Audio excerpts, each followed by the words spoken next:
Hello welcome back to Pokar academy. ઘણા બધા મિત્રો તમારા જે સ્ટુડન્ટ્સ છે કે જે સેમિસ્ટર 3 ડિગ્રી એન્જિનિયરિંગ યા D2D હોય યા રેગ્યુલર સ્ટુડન્ટ હોય, ઘણા બધા મિત્રો તરફથી એક જે ડિગ્રી 7 સેમિસ્ટર માટે મટીરિયલ રેડી કરેલું છે અથવા તો ડિપ્લોમા 5th ડિપ્લોમા 3rd માટે રેડી કર્યું છે, તો એ જ માંગ સાથે આવેલા હતા કે ડિપ્લોમા અને ડિગ્રી 7thનું જે રીતે આપ્યું છે એવી રીતે 3rd સેમિસ્ટર માટે કંઈક બનાવો। તો આજથી એપ ઉપર તમને સૌપ્રથમ મોસ્ટનો કન્ટેન્ટ જોવા મળશે, ત્યાર પછી 1 બાય 1 આપણે સેકન્ડ પ્રાયોરિટી હશે GAG, અને એની સાથે હું તમને જે પણ આપણો ટાઉન પ્લાનિંગ છે, BTP છે, એના મોસ્ટ ઇમ્પોર્ટન્ટ આપી શકીશ। ત્યાં બિલ્ડિંગ કન્સ્ટ્રક્શન છે ત્યાં પણ તમને હું જે મોસ્ટ ઇમ્પોર્ટન્ટ કન્ટેન્ટ છે એ તમને આપી દઈશ PDF સાથે। પરંતુ જે મહત્ત્વનો સૌથી વધારે ઇમ્પોર્ટન્ટ જે સબ્જેક્ટ છે, અગર સિવિલની વાત કરીએ તો એ છે તમારો મિકેનિક્સ ઓફ સોલિડ। મિકેનિકલ બ્રાન્ચને હવે નથી આવતો। અગર જૂના વિદ્યાર્થીઓ છો તમે 3rd સેમિસ્ટરની અંદર પહેલાં જૂના કોડની અંદર, તો તમને ક્યામ આવી શકે છે। માઇનિંગ બ્રાન્ચની અંદર મિકેનિક્સ ઓફ સોલિડ આવે છે, તો તમે યુઝ કરી શકો છો। દરેક ટોપિક વાઇઝ હું તમને એક એક એક્ઝામ્પલ યુટ્યુબ પર તમે જોઈ શકશો, અને જો એનું ડિટેલ એનાલિસિસ હતો તો ડિટેલ PDFs જે અગર તમે જોઈએ છે તો એ તમારે એપની અંદરથી મળશે, જેની મેક્સિમમ પ્રાઇસ 300 હશે, એનાથી વધારે નહીં હોય, અને એમાં પણ કંઈક ઓફર મળતી હશે તો તમે ક્યાંક ને ક્યાંક એનાથી લેસમાં મળી શકશો। તો અગર ચાહો છો તો ડિટેલ એનાલિસિસ તો તમે એપ ડાઉનલોડ કરી અને ત્યાં જોઈ શકો છો, અને આ ઉપરાંત જે આની PDF છે એ પણ તમે PDF આપણી એપ ઉપરથી મેળવી શકો। તો ચાલો કંઈ પણ વધારે તમારું ટાઈમ બગાડ્યા વગર આપણે આગળ વધીએ। સૌથી પહેલી વાત કરશું આપણે મિકેનિક્સ ઓફ સોલિડની અંદર પહેલો જે કન્ટેન્ટ છે આપણો એ છે રિઝલ્ટન્ટ ફોર્સીસ ફાઇન્ડ કરવાનો। 7 માર્ક્સનું પેપરની અંદર કોઈ પણ પાસ્ટ પેપર તમે ઉપાડી લો, એક જ ક્વેશ્ચન 7 માર્ક્સ પાછો, કોઈ પણ જાતનું એની અંદર ચેન્જીસ નથી આવતો। એવરી ટાઈમ 7 માર્ક્સનો ક્વેશ્ચન પૂછાય છે। શું શું યાદ રાખવાનું છે એની અંદર એ ખાસ જોઈ લઈએ આપણે। સૌથી પહેલું યાદ રાખવાનું છે કે તમને એક કોર્ડિનેટ સિસ્ટમ યાદ હોવી જોઈએ, જે તમે આપણે નાના સ્ટાન્ડર્ડની અંદર પણ શીખતા હતા, આગળ ડિપ્લોમા કર્યું હશે ત્યાં પણ આ વસ્તુ આવેલી છે। અહીંયા X and Y first quadrant છે તમારા કેવા હોવા જોઈએ? પોઝિટિવ।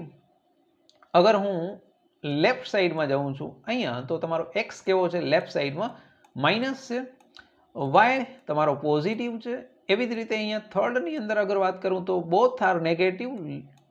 અગર હું લેફ્ટ સાઈડ જાઉં છું, એક્સમાં માઇનસ છે, વાયમાં તમે નીચે જાઓ છો, that is also a minus.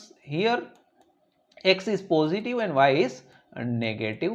તો તમે સૌ પ્રથમ તો આ ચાર વસ્તુ સમજી જાઓ। ચાર કોડનની અંદર કયા કોડનની અંદર ફોર્સિસ સિસ્ટમમાં પોઝિટિવ કોણ આવશે, નેગેટિવ કોણ આવશે।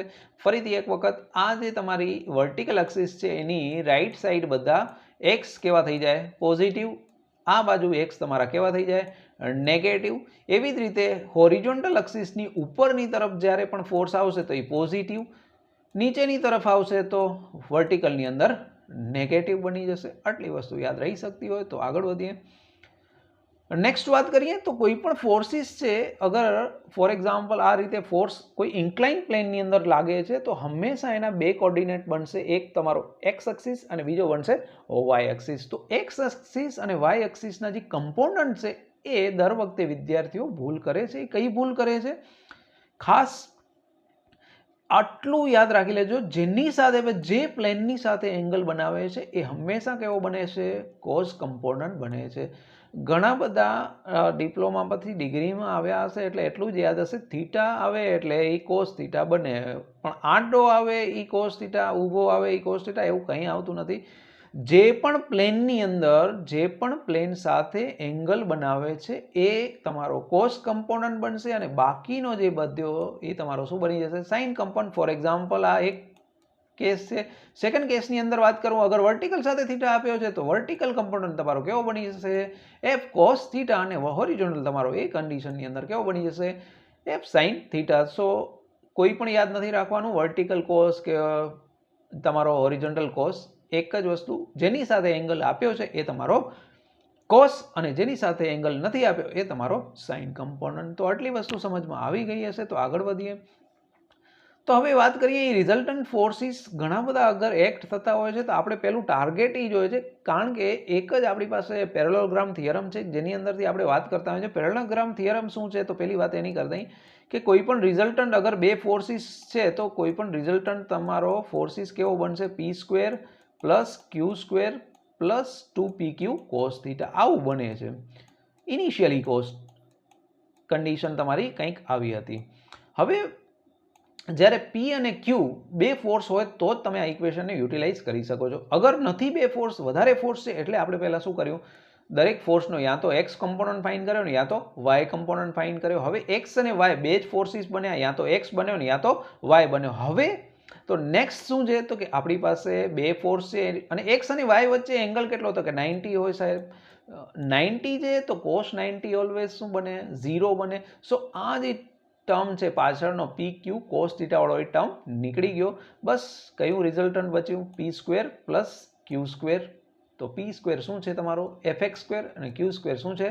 F Y square. તો આ પ્રમાણે તમારે રિઝલ્ટન્ટ ફાઇન્ડ કરી શકો છો. એ જ વસ્તુ આગળ વધાવી તમને. અગર રિઝલ્ટન્ટ તમને કોઈ વેલ્યુ મળે છે એ પ્લસ ઓર માઇનસ તો ક્યારેય નહીં મળે.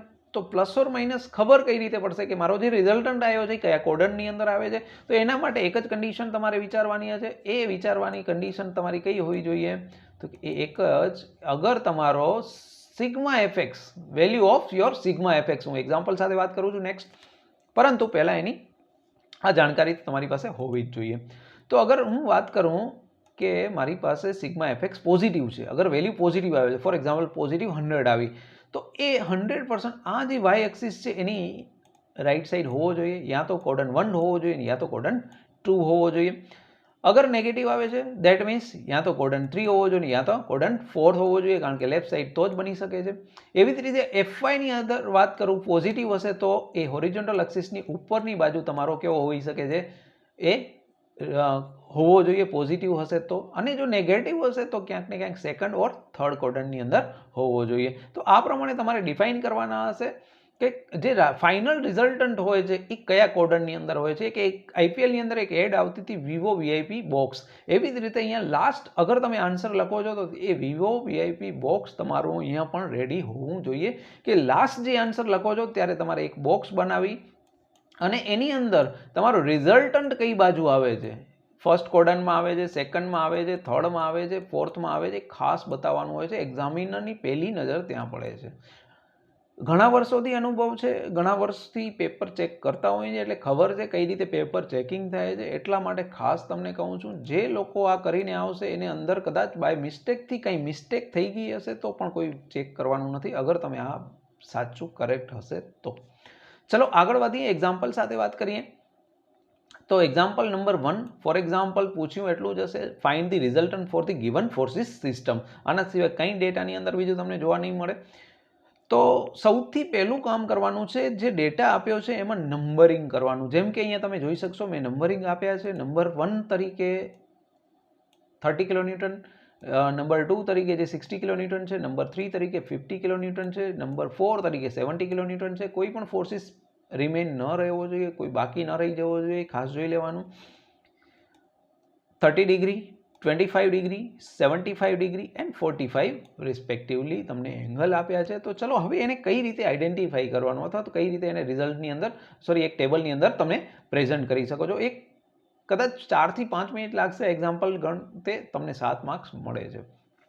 આનાથી વિશેષ કોઈ સિમ્પલ એક્ઝામ્પલ તમારી પાસે નહીં બને અને આનાથી વિશેષ કોઈ સરળતા હોઈ નહીં શકે અગર મોસ્ટની વાત કરીએ છીએ તો. તો ચલો વાત કરીએ. ફોર્સ નંબર 1 તમારો ક્યાં છે? તો કે આ છે 30 કિલોન્યુટન વિથ 30 ડિગ્રી. તો અહીંયા મેં રિપ્રેઝેન્ટ કરવાની ટ્રાય કરી છે. 30 degree with respect two 30 degree કોની સાથે છે? એક્સ સાથે છે. એક્સનો કમ્પોનન્ટ કેવો હોવો જોઈએ? કોસ. સામે બચ્યો એ કેવો? સાઇન. યસ, આ તો બધાને આવડે. 30 ઇન્ટુ કોસ 30 કેલ્ક્યુલેટરમાં કરવાનું છે કે આપણે જાતે કરવાનું છે. તો 25.98 તમારું ફર્સ્ટ એફએક્સ મળી ગયો. આ મળી ગયો એફવાય. સેકન્ડ ફોર્સિસની વાત કરું તો સેકન્ડ ફોર્સ છે એ મારો રિસ્પેક્ટિવલી ક્યાં છે? 60 કિલોન્યુટન 25 ડિગ્રી છે. 60 kilonewton 25 degree with respect to y, so cos will be in y and sin will be with x. Clear છે કે કોની સાથે અહીંયા એક્સની સાથે એંગલ આવ્યો તો એક્સ સાથે કોસ બની ગયો, અહીંયા વાયની સાથે એંગલ આવ્યો તો વાય સાથે શું બની ગયો? Cos component. નેક્સ્ટ વાત કરીએ થર્ડ નંબર પર. વન્સ અગેઇન તમારો જોઈ શકો છો અહીંયા કોડન્ટ થર્ડ છે, 75 વિથ રેસ્પેક્ટ ટુ હોરિઝોન્ટલ છે, તો અહીંયા પણ કોસ કોની સાથે આવશે? હોરિઝોન્ટલ સાથે, સાઇન આવશે વર્ટિકલ સાથે. એવી જ રીતે અહીંયા 45 આપ્યો છે, એ પણ તમારો હોરિઝોન્ટલ કોસ 45, વર્ટિકલ સાઇન 45. આ તો થઈ ગઈ તમારી વેલ્યુઝ 25, 15, એ જે વેલ્યુઝ મળી છે. હવે એની વાત કરી લઈએ કે વેલ્યુ પછી તમે કઈ રીતે ત્યાં પોઝિટિવ ઓર નેગેટિવ વાત કરી શકીએ છીએ. સૌથી પહેલાં મેં તમને એ જ જણાવ્યું હતું કે પોઝિટિવ ઓર નેગેટિવ કન્ડિશન કરવા માટે તમારી પાસે શું હોવું જોઈએ? નોલેજ. કયા કોડન્ટની અંદર કોણ હોય. તો આ કોડન્ટ છે ફોર એક્ઝામ્પલ, તો આ એક્સ કેવો છે? અહીંયા પોઝિટિવ. વાય પણ તમારો આવી રીતે જાય છે, મતલબ પોઝિટિવ. ફર્સ્ટ કોડન્ટની અંદર પોઝિટિવ હશે બંને, તો બોથ આર પોઝિટિવ.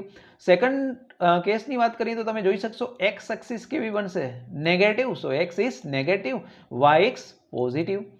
થર્ડની વાત કરીએ તો third is 75 degree with respect to horizontal, પણ ક્યાં છે? બંને કેસીસની અંદર એક્સમાં પણ તમે નેગેટિવ જાઓ છો, વાયની અંદર પણ તમે કેવા જાઓ છો? Negative. So both are negative, you can see here. And now next is fourth quadrant for example, તો 70 કિલો ન્યૂટન તમારો લોડ છે. કઈ ડાયરેક્શનમાં? પોઝિટિવ 70 છે. વાયની અંદર નેગેટિવ છે, તો નેગેટિવ કમ્પોનન્ટ તમારો વાયનો બની ગયો, પોઝિટિવ કમ્પોનન્ટ તમારો એક્સનો બની ગયો. તો આ રીતે તમે શું કરી શકો છો? પ્લસ ઓર માઇનસ નક્કી કરી શકશો. એટલે જ મેં તમને કીધું, અગર શરૂઆતનું જે ફર્સ્ટ પેજ છે ઓર જે સેકન્ડ પેજ ઓર ફર્સ્ટ પેજ જે છે આપણી પીડીએફનું, એ ખાસ જોઈ લેવાનું એક્ઝામની પહેલાં. પણ જો યાદ રહી જતું હોય તો એનાથી વિશેષ કંઈ નથી, કારણ કે નેક્સ્ટ જે સેમિસ્ટરની અંદર તમને મેથ્સ આવવાનું છે એની અંદર પણ આ વસ્તુ તો યાદ રાખવાની છે ને છે. નથી યાદ રહેતી, યાદ રાખવાની ટ્રાય કરો.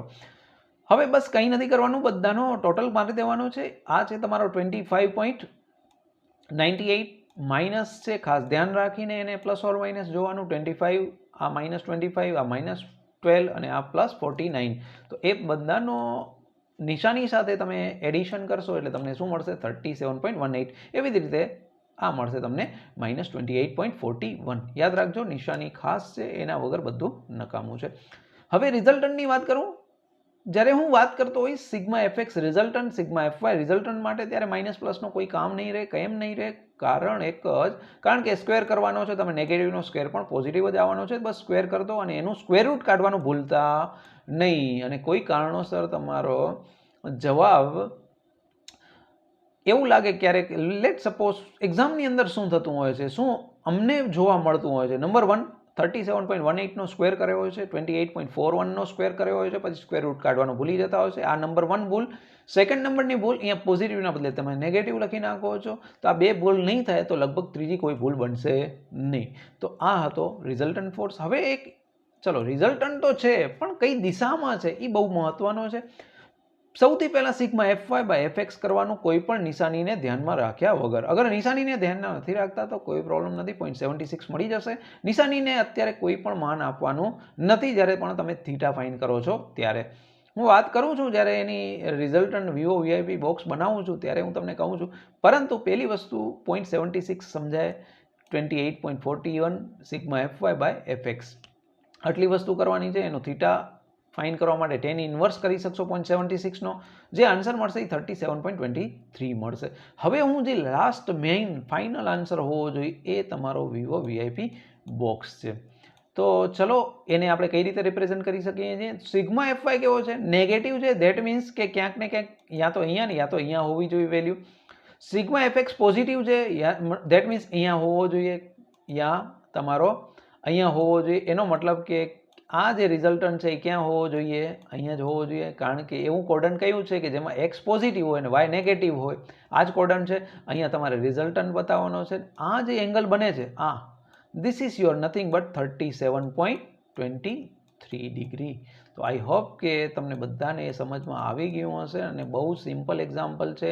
એને બુકની રીતે સોલ્વ કરવા જશો તો તકલીફ પડશે. વિથઆઉટ બુક આ રીતે તમે 100% એને સારામાં સારી રીતે, કેલ્ક્યુલેશન પણ બહુ નોમિનલ છે, બહુ મોટું નથી કેલ્ક્યુલેશન, કોઈ મલ્ટિપ્લિકેશન નથી, ખાલી અને ખાલી કોસ એન્ડ સાઇનને ડિફાઇન કરવાના છે. રિવાઇન્ડ કરીને એક વખત જોઈ લેજો કોસ કોની સાથે છે, સાઇન કોની સાથે. આ એટલા માટે કહું છું કારણ કે ભૂલ થાય છે એટલે આટલી વખત કહેવું પડે છે, અધરવાઇઝ ના કહેવું પડત. તો આ હતો મારો એક્ઝામ્પલ નંબર 1. અને જો આવું ડિટેલ એક્સપ્લેનેશન અને ડિટેલ્સ એક્ઝામ્પલ આવી જ રીતના પ્રીવિયસ પેપર્સના જોઈતા હોય તો તમે એપ ઉપર જઈ શકો છો. અને જો તમને આનાથી સંતોષ છે તો આઈ ડોન્ટ કેર કે તમને જરૂર ના હોય તો આપણે એવું નથી કે તમારે ફરજિયાત પરચેસ કરવાની છે. અગર તમે ચાહો છો, ઇફ યુ કેન પે, અગર તમે એને પે કરી શકો છો તો યસ કરજો, જેથી કરીને અમારી પણ કંઈક ને કંઈક સર્ક્યુલેશન ચાલતું રહે. એ સમજી શકો છો શું કહેવા માંગુ છું. તો આ હતું first lecture for the most. Next lecture બહુ જલ્દીથી તમારા સમક્ષ આવીશ. જે એક્ઝામ ટાઈમ આવશે એના પહેલાં આપણે 100% અને જે તમારો કન્ટેન્ટ છે એ 100% 35 to 40 માર્ક્સ ક્યાંય નહીં જવા દઈએ આપણે 56માંથી. યસ, બાકીની જે છે એ ક્યાંક ને ક્યાંક થિયરી પોર્શનમાંથી તમારે કવરઅપ કરવાના છે. હું 100% ગાઈડન્સ આપીશ કઈ રીતે તમે એને કવરઅપ કરી શકો છો મિનિમમ એફર્ટ સાથે. પરંતુ કામ તમારું શું છે, લાઇક કરવાનું છે, સ્ક્વેર કરવાનું છે અને તમારા મિત્ર વર્તુળની અંદર જેટલું ફેલાવી શકો એટલું ફેલાવવાનું છે, જેથી કરીને અમને પણ પ્રોત્સાહન મળતું રહે. Thank you so much for watching this video. And if you any doubt you can WhatsApp on given number, that is 8140659602. Thank you very much for watching this video.